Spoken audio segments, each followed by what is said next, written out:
Fáilte roimh isteach a cháirde. Tá míad chun roinnt cleachtais airachais a dhéanamh inniu, tógtha ón leabhar túrairid féin le Anne-Marie Ireland a gcóir le fnúla clóg. Is é aim gach cleachtas a dhéanamid ná na leanaí a thuairt isteach sa nómad lárdach, tí na gorp, an anáil agus a gcéad fí.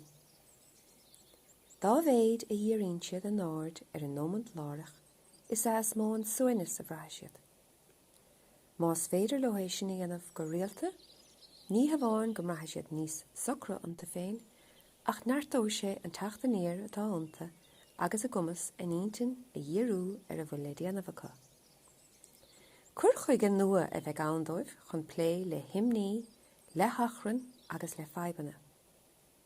Chomh maith leis sin, spreagadh cleachta an airithis buíochas ionta as na rudaí beaga a tharlaíonn ó lá go lá, seachas a bheith géirigh breis rudaí a bheith ar siúl acu nó a bheith acu a gcónaí. Beidh túnchar rí háchtach aige sin ar bheonn an linneamh agus é nuí ag fás agus ag fánam fe'n nán. Tá tús agus deire gach cleachtais cosúla na chéile, chun leanúnachas a chothú agus na cleachtais an dhéanamh agat leis na leanaí.